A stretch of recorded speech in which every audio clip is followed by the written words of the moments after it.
নমস্কার, আমি দেবলাল কুণ্ডু। আমি আজ অষ্টম শ্রেণীর একটি গুরুত্বপূর্ণ চ্যাপ্টার বোঝাচ্ছি, যেটা হচ্ছে স্পর্শ ছাড়া ক্রিয়াশীল বল বা স্পোর্টস অ্যাক্টিভ উইদাউট কন্ট্যাক্ট। স্পর্শ উইদাউট কন্ট্যাক্ট কি, এটা আমরা জানবো। নাকি স্পর্শে না থাকা অবস্থাতেও দুই বা ততোধিক বস্তুগুলোর মধ্যে যে বল ক্রিয়া করে সেটাই হচ্ছে স্পর্শ ছাড়া ক্রিয়াশীল বল বা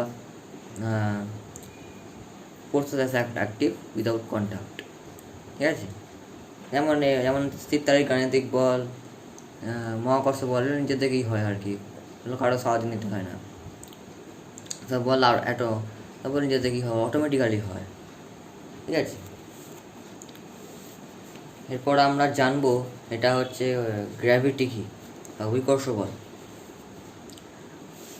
মহাবিশ্বের যে কোনো বস্তুকে পৃথিবী নিজের কেন্দ্রের অভিমুখে যে বল প্রয়োগ করে নিজের কেন্দ্র থেকে টানে, ওটাই হচ্ছে গ্র্যাভিটি। এই যেমন তোমাদের মালপত্র বোঝাই করার সময় ভারী বাক্স নিয়ে উপরে উঠেই যখন আমরা, তখন থেকে বিশেষ করে পিছন থেকে একটা টান অনুভূত হয়। কারণ সেই বস্তুটাকে পৃথিবী যে গ্র্যাভিটি তারা টানছে। এই যে ভারী লাগা, হালকা লাগা, সবই গ্র্যাভিটির জন্য। আমরা বসে আছি, শুয়ে আছি, এগুলো সবই গ্র্যাভিটির জন্য। সব বস্তু একটা জায়গায় দাঁড়িয়ে আছে, সবই গ্র্যাভিটির জন্য। ঠিক আছে, এবার হচ্ছে আমাদের মহাকর্ষ সূত্রটা। নিউটন এই জন্য মহাকর্ষ সূত্রটা বলে গেছিল, যেটা হচ্ছে তোমরা দেখতে পাচ্ছ,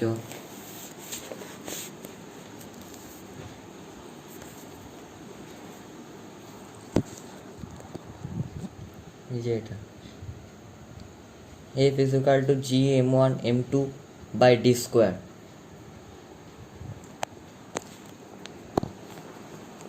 বুঝলে তো, F is equal to G m1 m2 by d square। এবার আমরা বোঝাবো এই ফর্মুলাটার ডিটেলস বা এই সূত্রের পুরোপুরি ব্যাখ্যা। এখানে F হচ্ছে মহাকর্ষ বল, আর জিটা হচ্ছে মহাকর্ষ ধ্রুবক, আর m1 আর m2 এই দুটো হচ্ছে দুটো বস্তু কণার ভর, আর ডি স্কোয়ারটা হচ্ছে দূরত্ব। ভালো করে বললাম, এফ হচ্ছে মহাকর্ষ বল, জিটা হচ্ছে মহাকর্ষ ধ্রুবক, m1 আর m2 হচ্ছে দুটো বস্তু কণার ভর, আর ডি স্কোয়ারটা হচ্ছে তোমার দূরত্ব। আর এই যে by m1 into m2 by D square যে জায়গাটা বললাম, এই যে একটা সরলরেখা, এটা হচ্ছে দুটো বিন্দু দিয়ে একটা সরলরেখা যেহেতু অঙ্কন করা যায়, তাই দুটো বিন্দুর মধ্যে দিয়ে একটা সরলরেখা অঙ্কন করা যায়, তাই জন্যে দুটো বিন্দু বস্তুর জন্য এখানে তুলনা করা হয়েছে। দুটো বিন্দু বস্তু, সূর্য, পৃথিবী, চাঁদ একটা বিন্দু বস্তু হতে পারে। আচ্ছা, এই বিন্দু বস্তু কাকে বলে এটা জানবো। বিন্দু বস্তু কাকে বলে? দুটি বস্তু যদি অনেক বড় হলেও তাদের মধ্যবর্তী দূরত্ব যদি দূরত্বের থেকে যদি তাদের বেশি হয়, তাদের ব্যাসের থেকে যদি তাদের বেশি হয়, এটা হচ্ছে বিন্দু বস্তু। দুটি বস্তু যদি অনেক বড় হয় আর তাদের মধ্যবর্তী দূরত্ব যদি তাদের ব্যাসের তুলনায় বেশি হয়, তাদের দূরত্বটা যদি নিজেদের ব্যাসের তুলনায় যদি বেশি হয়, তাহলে কিন্তু এই বস্তুটা পয়েন্ট অবজেক্ট বা বিন্দু বস্তু। ঠিক আছে, আমরা পারলে সূর্য পৃথিবী চাঁদকেও বিন্দু বস্তু করে দিতে পারি, তবে এটা ক্যালকুলেশনের জন্য, কিন্তু আসলে নয়, আসলে করা যাবে না। সূর্য আসলে একটা বিরাট বড় নক্ষত্র, ঠিক আছে, কিন্তু আসলে করা যাবে না। আমরা ক্যালকুলেশনের সুবিধার জন্য, ম্যাথসের সলভের জন্য এটা আমরা করে থাকি, কিন্তু পয়েন্ট অবজেক্ট। আমরা এখানে বললাম, এই যে কিছুক্ষণ আগে বললাম F is equal to G m1 m2 by d square। আশা করি ফর্মুলাটা বুঝতে পেরেছো। এবার আমরা এখানে এই যে জিটা, এটা বললাম মহাকর্ষ ধ্রুবক, এটার মান কিন্তু এটা ধ্রুবক, মহাকর্ষ ধ্রুবক, এটা একটা মান আছে। এটা হচ্ছে 6.67 into 10⁻⁻11 newton into metre square by kg square. 6.67 into 10⁻⁻11 newton into metre square by kg square. এটাতে জি এর মান, হ্যাঁ। আর জি এর এককটা হচ্ছে এবার বলবো সেই পদ্ধতিতে জি এর একক কী। জি এর এককটা হচ্ছে 6.67 10⁻⁻11 newton into metre square by kg square, তখন এটা হবে। এর সঙ্গে আরেকটা লেজুর ফর্মুলা আছে, সেটা হচ্ছে G is equal to F into D square by m1 into m2। এইটা মানে হচ্ছে যখন F is equal to G, m1 এবং m2 ইজ ইকুয়াল টু 1, মানে D is equal to 1, details বোঝা যাচ্ছে। এবার যখন মহাকর্ষ বল যখন এফ এর মানের সঙ্গে সমান হয়, মানে মহাকর্ষ বল যখন 6.67 10⁻⁻11 মানে জি এর মানের সঙ্গে সমান, m1 যখন বস্তুটা ভর হয় যখন 1 কেজি, m2 বস্তু যখন ভর হয় 1 কেজি, দূরত্ব মানে 1 সেন্টিমিটার, তখন এই সূত্রটা G is equal to F D square by m1 into m2। ঠিক আছে, এবার আমরা আসবো, এখানে বলছে মুক্তিবেগ কী। মুক্তিবেগটা খুব ইম্পর্টেন্ট কিন্তু, যে ন্যূনতম বেগে কোনো বস্তুকে যদি কোনো বস্তুকে কোনো জ্যোতিষ্ক পৃষ্ঠতে ছোঁড়া হলে সেই বস্তু যদি গ্রহ বা জ্যোতিষ্ক পৃষ্ঠের যদি অভিকর্ষ বল অতিক্রম করে মহাশূন্যে চলে যায় এবং পূর্ববর্তী স্থানে আর ফিরে আসে না, মানে এটা চলে গেল তো একবারের জন্য চলে গেল, আর কোনো ফিরে আসবে না, পূর্বের স্থানে আর ফিরে আসবে না। এটা হচ্ছে মুক্তিবেগ। এই পৃথিবীর ক্ষেত্রে মুক্তিবেগের মান হচ্ছে তোমার 11.2 কিলোমিটার/সেকেন্ড। ওটা 11.2 কিলোমিটার/সেকেন্ডে ছুঁড়লে বস্তুটি পৃথিবীর অভিকর্ষ বলকে অতিক্রম করে অন্য জায়গায় চলে যাবে। ঠিক আছে, বিভিন্ন গ্রহের ক্ষেত্রে কিন্তু মুক্তিবেগ আলাদা। এটা শুধু পৃথিবীর ক্ষেত্রে 11.2 কিলোমিটার/সেকেন্ড, এটা কিন্তু সবসময় আমাদের মনে রাখতে হবে। এটা চলে গেল।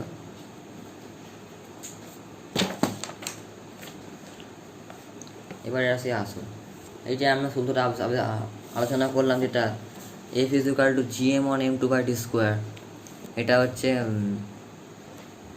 এটা আমরা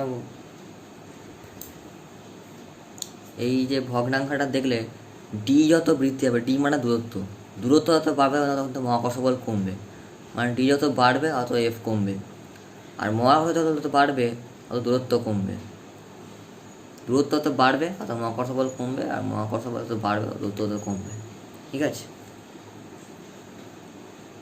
দূরত্বতে অত বাড়া। আরেকটা বলে রাখি, এটা হচ্ছে দূরত্ব ফিক্সটাকে যদি দুটো বস্তু বানাতে ভর যদি ক্রমশ ভর বাড়াতে থাকো, দুটো বস্তু কণার ভর মানে m1 আর m2 ভর যদি ক্রমশ বাড়াতে থাকো দূরত্ব যদি ফিক্সড রেখে, তাহলে কিন্তু মহাকর্ষ বল বাড়বে। যদি দূরত্ব যদি মহাকর্ষ ভরগুলোকে 3 গুণ বাড়াও, তাহলে কিন্তু মহাকর্ষ বল 9 গুণ বেড়ে যাবে, তত বা তার 3 গুণ, তত ইন্টু 3। আশা করি বুঝতে পারবে। ডি যদি বাড়তে থাকে এফ এর মান কমতেই থাকবে, এটা কখনই সম্ভব নয়।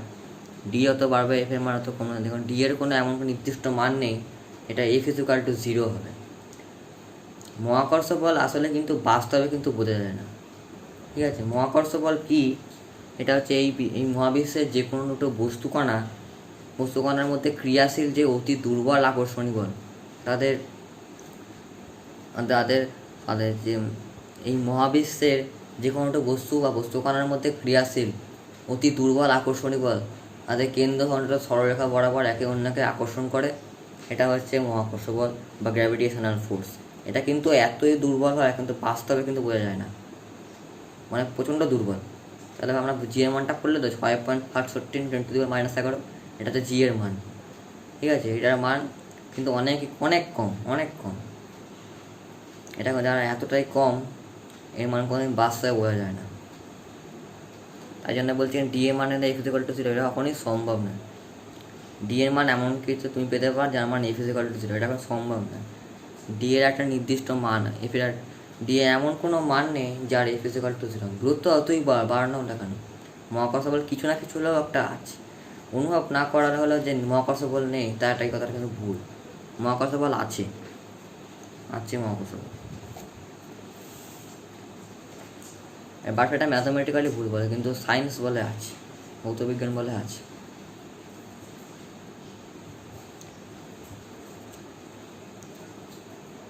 প্রত্যেকটা গোলকাকৃতিক বস্তুর ক্ষেত্রে তার কেন্দ্রবিন্দুতে দুটো বস্তু, তার ক্ষেত্রে কেন্দ্রবিন্দু তার ভর জমা থাকে। ঠিক আছে, তাদের মধ্যে আমরা বোঝাচ্ছি, হ্যাঁ এখানে একটা অঙ্ক দিয়েছে যেটা হচ্ছে সমান ভরের দুটো, এই যে অঙ্কটা সমান ভরে দুটো বস্তুকণা তাদের একটাকে অপরটিকে রেখে অপরটির 3 গুণ করা হলো ও তাদের মধ্যে দূরত্বের 5 গুণ করা হলো, এদের মধ্যে গেছে মহাকর্ষ বল পূর্বের কত গুণ হলো। আশা করি কোশ্চেন অনেকে বুঝতে পেরেছো। তাহলে এবার ধরে নিই বস্তুকণা প্রতিটার ভর স্মল এম একক আর দূরত্ব ডি একক, তাদের মধ্যে ক্রিয়াশীল বল ধরে নিই একটা হচ্ছে F1 আর একটা হচ্ছে F2, মহাকর্ষ বল হয়ে গেছে। F1 is equal to G into m1 into m2 by D square বা G into m by D square লেখা যেতে পারে, F is equal to G M square by D square লেখা যেতে পারে। আবার F1 এটা হলে F2 বললে F2 তে হলো জি ইন্টু এম ইন্টু বলতে দ্বিতীয় বস্তু একটাকে অপর বলতে দেখবে অপরটা 3 গুণ, অর্থাৎ প্রথম বস্তুটাকে কিছু মান দেয়নি, অপরটা বলতে 3 গুণ করতে, অর্থাৎ F2 is equal to G into M into 3m বলতে দূরত্ব 5 গুণ করা হলো, অর্থাৎ ডি স্কোয়ার আমরা দূরত্ব আমরা জানি, তো 5d এর whole square, G into 3m square by 25 D square, ঠিক আছে 3 এর 25 মানে G M square by D square মানে 3 এর 25 এটা বস্তু কণার মধ্যে ক্রিয়াশীল মহাকর্ষ বল 3 এর 25 গুণ, ইজি ম্যাথ। এইবার আসি আসুন, এটা হচ্ছে আসল মহাকর্ষ বল কাকে কত বল দিয়ে আকর্ষণ করছে সেটা আমরা এবার বুঝবো। বলছে এ আর বি দুটো 1 কেজি ভরের বস্তুকণা পৃথিবীর পৃষ্ঠের ওপর আছে, পৃথিবী পৃষ্ঠের মধ্যে নেই, পৃথিবী পৃষ্ঠের মধ্যে আছে তাহলে কিন্তু আলাদা, ঠিক আছে। এখানে বলতে পৃথিবী পৃষ্ঠের ওপরে 1 মিটার পর দূরে রয়েছে। এরা হচ্ছে যারা বলতে হচ্ছে F1, ধরে নিই হাতে একে অপরকে আকর্ষণ করছে F1 নিউটন দিয়ে, যেখানে হচ্ছে m1 is equal to 1 KG, যদি বললাম একটা ভর m1, একটা বস্তুকণা m1 is equal to 1 KG, আর একটা হচ্ছে m2 is equal to 1 KG, D আর ডি মানে দূরত্ব বলা হচ্ছে 1 মিটার কত দূরত্ব, D is equal to 1 metre, আর জি এর মান মানে 6.68 নিউটন ইন্টু মিটার স্কোয়ার বা 10⁻11 কেজি স্কোয়ার। আচ্ছা এটা অঙ্কে জি এর মানটা বললাম 6.67 10⁻11 newton into metre square by kg square, এটা কিন্তু অঙ্কে এটাকে ভগ্নাংশে করে নেবে, মানে 6.67 newton into metre square by 10⁻11 kg square, এটা করে নেবে, ঠিক আছে। এবার আমরা সে ভাববো মহাকর্ষ বল সূত্রে F1 is equal to G m1 m2 by D square, একটা F1 নিউটন, প্রথমটা F1 ধরে করলাম, তাহলে আবার জি এর মান কত বললাম ভগ্নাংশ ধরে নিতে 6.67 বাই 10⁻11 ইন্টু m1 m2 এর মান কত 1 করে, দুটো বস্তু কণা ভরে 1 kg, 1 into 1 by D square মানে হচ্ছে দূরত্ব 1 সেন্টিমিটার করছে বাই 1 স্কোয়ার, তাহলে is equal to 6.67 by 10⁻11 newton, এটা 6.67 by 10⁻11 into 1 into 1 by 1 square newton, মানেই হচ্ছে 5.67 10⁻11 নিউটন এটা। অর্থাৎ এবার এটাকে তুমি পয়েন্টে ভেঙে দাও, বলে 10⁻11 মানে একটা 0 দিকে পয়েন্ট রেখে তার পেছনে 10টা শূন্য, তারপর 667 নিউটন, অর্থাৎ ডিফিউশন ইজ ইকুয়াল টু 10টা শূন্য 667 নিউটন, ঠিক আছে। অর্থাৎ বস্তুকণার মধ্যে এত কম মহাকর্ষ বল কাজ করছে, মানে 6.67 নিউটনে 10,000 কোটি ভাগের 1 ভাগ কাজ করছে, 10,000 কোটি ভাগের 1 ভাগ কাজ করছে, ঠিক আছে। এবার পৃথিবী পৃষ্ঠে 1 কেজি ভারের বিন্দু বস্তুকে পৃথিবীর কত পরিমাণ বল দিয়ে কাজ করছে তাদের দেখা যাক। হচ্ছে F2 নিউটন, আমরা জানি পৃথিবীর ভর হচ্ছে 5.96 ইন্টু 10⁻24, আর পৃথিবীর ব্যাসার্ধ কত 6,370 কিলোমিটার, 6,370 10 কিউব হচ্ছে পৃথিবীর সাথে থাকা বস্তু কণার পৃথিবীর কেন্দ্রের মধ্যে দূরত্ব। অর্থাৎ আমরা এখানে এবারটা সেকেন্ড নিউটন F2 নিউটন, ঠিক আছে। F2 is equal to G into আবার সেই একই m1 into m2 by D square, মানে বস্তু কণার ভর ইন্টু পৃথিবীর ভর বাই পৃথিবীর কেন্দ্র থেকে বস্তু কণার দূরত্ব স্কোয়ার। অর্থাৎ জি এর মানটা আমরা করলাম 6.67 বা 10⁻11 ইন্টু 1 ইন্টু 5.96 10⁻24 বাই 6,370 10 কিউবের স্কোয়ার। অর্থাৎ কী হলো জি এর মান কত ভগ্নাংশ ভেঙে নিচ্ছে 6.67 10⁻11 ইন্টু বস্তু কণার ভর 1 কেজি করতে 1 ইন্টু আর পৃথিবীর ভর কত 5.96 ইন্টু 10⁻24 বাই পৃথিবীর কেন্দ্র থেকে বস্তু কণার দূরত্ব স্কোয়ার 6,370 10 কিউবের স্কোয়ার। এটা ভেঙে তোমরা পাবে 9.797 নিউটন, ঠিক আছে।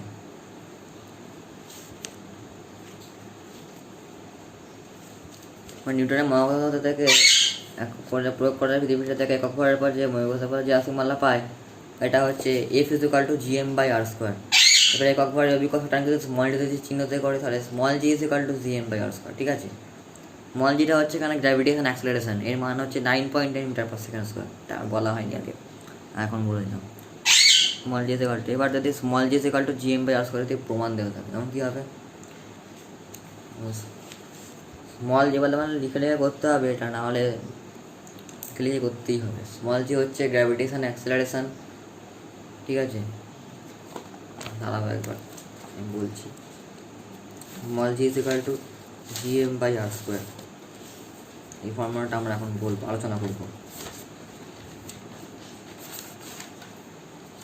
স্মল জি ইকুয়াল টু যদি G M by R square যদি প্রমাণ করতে চাই তাহলে আমরা তবে এফ যদি লিখে করতে হবে। এফ হচ্ছে মহাকর্ষ বল, জি হচ্ছে মহাকর্ষ বল, এম হচ্ছে পৃথিবীর ভর, আর স্মল এম হচ্ছে পৃথিবীর বস্তুকণার ভর, আর দূরত্ব হচ্ছে এখানে আর ধরে নাও। ঠিক আছে, এখানে দূরত্বটা আর ধরে নিতে হয়। তাহলে F is equal to G into M by R square. এখানে এফ মানে মহাকর্ষ বল, জি মানে মহাকর্ষ ধ্রুবক, এম এই বড় এমটা হচ্ছে কিন্তু পৃথিবীর ভর। শুধু পৃথিবীর ভর কেন, চাঁদের ভর, আরও অন্যান্য ভর, তাদের ভরও লিখতে পারি। G into M by R square. ঠিক আছে, এবার এটাকে এফ বাই এম করে দাও।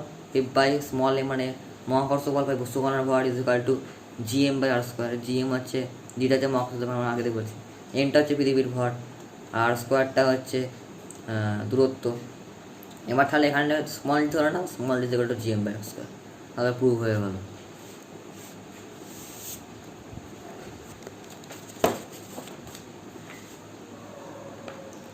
তোমরা বলে আমার তো আগেই বলে দিয়েছি যে 1 কেজি ভরের বস্তুর উপর আকর্ষণ করে 9.8 নিউটন বল গতি, আর 2 কেজি বস্তু করে কথা বলে 2 ইন্টু 9.8 গুণ করে নিতে পারে 19.6 নিউটন। 3 কেজি হলে 9.3 নাম্বার গুণ করতে হবে। এবার আসি চাঁদের গড় অভিকর্ষ ত্বরণের পৃথিবীর গড় অভিকর্ষ ত্বরণের 1/6 গুণ। ঠিক আছে, 1/6 গুণ। সেটা তারা কোনো বলতে পারে যদি 3 কেজি হয় তাহলে চাঁদে হবে ওটা 1/2 কেজি, ওটা 500 গ্রাম। কেজি থেকে 1000 গ্রাম, এখানে 1/2 ইন্টু 1000 কত হয়? 1/2 ইন্টু 1000 কত হয়? 500 গ্রাম। ঠিক আছে, এবার আমরা আসবো 54 কেজি, কোনো মানুষ পর্যন্ত করতে পারো। 1/6 ইন্টু 54 9 কেজি হবে, এরকম আসবে। এবার আসবে গ্যালিলির একটা বিশাল একটা পতনশীল বস্তু, এটা কিন্তু খুব ইম্পর্টেন্ট। একই উচ্চতা ও স্থির অবস্থা থেকে পতনশীল বস্তু কিন্তু সমান দ্রুততা নিচে নামে। দুটো বস্তু যদি এক উচ্চতা গেলে ছেড়ে দাও, এক উচ্চতা একদম পাই টু পাই এক উচ্চতা, তবে কিন্তু দুটো বস্তু সমান দ্রুততা এবং একসঙ্গে নিচে নামবে। এবার তুমি যদি আরেকটা দিয়ে হালকা বস্তু ছাড়ো, আরেকটা ভারী বস্তু ছাড়ো, এটা হালকা বস্তু আগে পড়বে, কারণ হালকা বস্তুটা বাড়ির মাথা সহজে অতিক্রম করছে, আর ভারী বস্তুটা সহজে অতিক্রম করতে পারছে না, অনেক বাড়ির বাঁধা পাচ্ছে, সেই জন্য অতিক্রম করতে না। হালকা বস্তুটা আগে পড়বে আর ভারী বস্তুটা পরে পড়বে।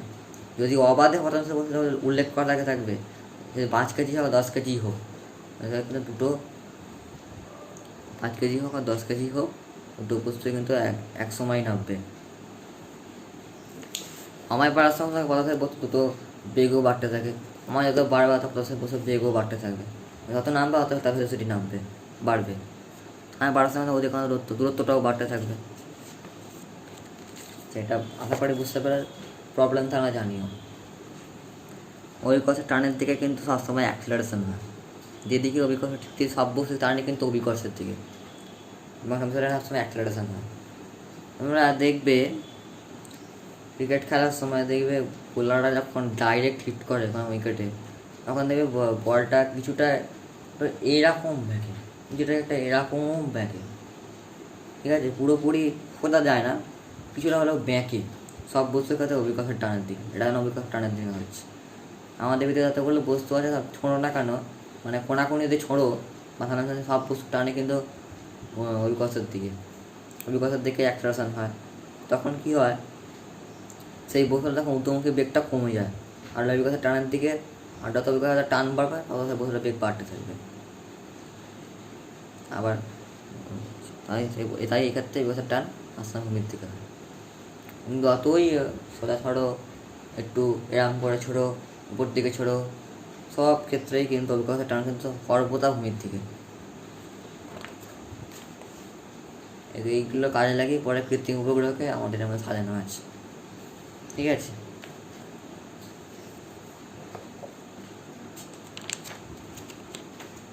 এবার আসি কুলম্বের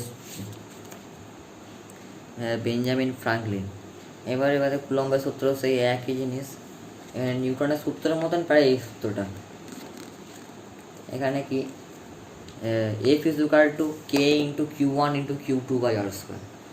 এফটা হচ্ছে কিন্তু এখানে স্থির তড়িৎ বল, ঠিক আছে, আর কেটা হচ্ছে দুটো তড়িতায়িত বস্তুগুলোর মধ্যে কী পদার্থ রয়েছে তার উপর নির্ভর করে। দুটো তড়িতায়িত দুটো বস্তুর মাঝে কী পদার্থ রয়েছে তার উপর কিন্তু কে নির্ভর করে। Q1 ইন্টু Q2 হচ্ছে দুটো তড়িৎ বল, ওটা তো তড়িৎ আধান, আর আর স্কোয়ারটা হচ্ছে দূরত্ব। এখানে ওখানে ডি স্কোয়ারটা দূরত্ব ছিল, এখানে আর স্কোয়ারটা দূরত্ব, আর ওখানে M1 M2 হলে বস্তুকণার ভর, আর এখানে Q1 Q2টা হচ্ছে দুটো তড়িৎ আধানের পরিমাণ। ঠিক আছে, এবার প্রুফগুলো তোমাদের একবার নেক্সট ভিডিওতে একবার দেখিয়ে দেবো। ঠিক আছে, এই যে F equal to G1 M2 by D square এটা কেমনভাবে প্রুভ হয়েছিল, তারপরে এই সূত্রটা কেমন করে প্রুভ হয়েছিল এটা আবার তোমাদের পরে নেক্সট ভিডিওতে দেখিয়ে দেবো। ঠিক আছে, এবার তড়িৎ আধান পরিমাপের একটা একক আছে। প্রথমে আমরা জানবো হচ্ছে 1 ডাইন হতে বলে 1 গ্রাম কোনো বস্তুর ভরের ওপর যে পরিমাণ বল প্রয়োগ করলে যে 1 সেন্টিমিটার পার সেকেন্ড স্কোয়ার তখন যে পরিমাণ দেখা বলে 1 ডাইন বল। আর 1 নিউটন বল কী করে, 1 নিউটন বল করলে 1 গ্রাম ভরের ওপর যে পরিমাণ বল প্রয়োগ করলে 1 সেন্টিমিটার পার সেকেন্ড স্কোয়ার তখন দেখা বলে 1 ডাইন। তেমনি এটা দেখে দেখে 1 নিউটন কাকে বলে এটাও তোমরা বলতে পারো, পুরো সেম, সব কিছুতেই 1 গ্রাম, সব কিছুতে এক এক করে উল্লেখ করবো, তাহলে সংজ্ঞা তৈরি হয়ে যাবে। বা যদি তোমরা একই পরিমাণ আধানযুক্ত দুটো বিন্দুকে যদি পরস্পর থেকে 1 সেন্টিমিটার দূরে রেখে দাও, তাহলে বস্তুগুলোর মধ্যে পরস্পর কিন্তু বিকর্ষণ বল ক্রিয়া করবে। কারণ বিকর্ষণ বল আমাদের 1 ডাইনের মধ্যে বাড়ে। বস্তুর মধ্যে আধানের পরিমাণ কী বললাম, 1 ESU। এটা কিন্তু এসআই গাউসের উপায়, এসআই পদ্ধতিতে গাউস বলে গেছিলো। গাউসের উপরে এসআই পদ্ধতিতে কে এর মান কত না 1 ESU বা 1 স্ট্যাট কুলম্ব, এটা তড়িৎ আধান মাপার একক। ঠিক আছে, গাউস হচ্ছে একজন খুব বিখ্যাত বিজ্ঞানী, সংকটটার মধ্যে অনেক বিজ্ঞান অনেক অবদান রেখে গেছেন, যেখানে শূন্য স্থানে কে এর মান 1 ধরতে হয়। কখন ধরতে হয় কে এর মান 1 ধরতে হয়, তখন সিজিএস পদ্ধতিতে কে এর মান 1 ধরতে হয়। ঠিক আছে, আধান না পারার অনেক উপায় আছে, একটা যেটা হচ্ছে এসআই উপায়, এটাতে একটু আলাদা। তখন দূরত্ব পড়াকে করেন 1 মিটার, আধানের প্রেরণা করেন 1 কুলম, শূন্য মাধ্যমের জন্য কিন্তু কে এর মান কিন্তু কখনই 1 ধরে যান। তখন যখন কিছু 1 করে, দূরত্ব 1 মিটার, আধানের পরে 1 কুলম, দেখা যায় তখন ধরতে হয় কে এর মান 9 × 10⁹ newton × metre square by kg square.